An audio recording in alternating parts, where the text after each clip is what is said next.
So now that I've exported my final video, I want to make an archive of all the things that were needed to make this, packaging it all up in a nice folder. So you can see here that right now we've got some background folders. We got our My Favorite Assets, a couple projects, the Adobe After Effects project, and our videos.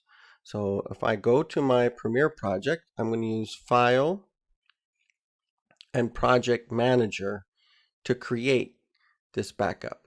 So I do want the nested intro. It's not open right now, so it assumed I might not.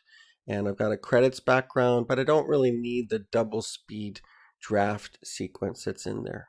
So the idea is to collect all the files and copy them to a new separate location. I'm going to browse so that I know where this is going to be. I'm just going to put it in OneDrive. So it's not really going to be a project folder, but it's going to be this project all in a folder. So I'm going to select that folder and I'm going to go through these options. I want to leave out anything that I didn't actually use. Many of us have extra pictures and other things that we ended up not actually putting in our video.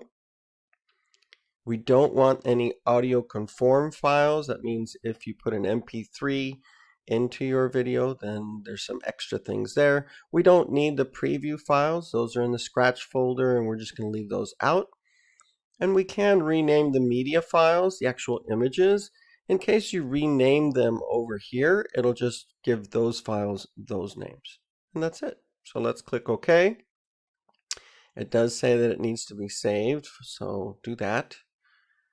And now let's go look in our OneDrive folder. And you can see here that there is a copied and then the name of the project. Notice it does not say project folder. This is the name of the project. And inside we have our basic images that were used. I did keep this one PNG as a title. The other ones I used the layers inside my Photoshop file, so it's included here. And then this is the displacement map that I use for my credits background.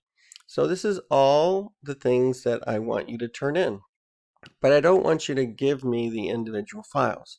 I want to show you something that is extremely helpful and common in the world of the internet, is that files and folders can be packed up into one nice neat package. We do that by right-clicking on this folder and using the Send To feature. One of the options is going to be a compressed or zipped folder. So imagine putting all the pieces in a Ziploc bag and sealing it up after taking all the air out, so it's going to be as small as it can be. And here's the copied My Favorite Things zip file. It's a little hard to see the little zipper on there. I will click on it and you can see the icon up here showing the zipper. That means that we can't use these things inside as is, but you will upload this one zip file to the Google Classroom assignment. If you look inside it, you will see that it's going to have a pink extract here, but otherwise it looks almost the same. If I look inside that folder, it looks like these things are all in there, but you'll notice there's no dimensions. Like I don't think I can even get dimensions or comments. It's a compressed version. So just as you can't eat the candy in the Ziploc bag until you empty it out, you would need to take all these out before opening it. And the easiest way to do that is to simply right-click on the folder and copy, and then you can put it somewhere where it's going to be opened up. I'll put this in a totally different place. Let's just put it in Documents here, and I will paste, and it's taking those things out of the zip file so that weeks, months, even years from now, you'd be able to unzip it, download it from yourself, and then open up the project and be able to rearrange things or swap things out, just seeing how did you do that back in 6th grade kind of thing. So I would like you to upload that to Google Classroom, as well as, let's go to our Google Drive, where we have, let me go to my school one. I want you to put that in a safe place as well. And that's going to be your portfolio files do not delete. You could even put a link to it on your portfolio so that you could download it from yourself very easily and then open up your project again.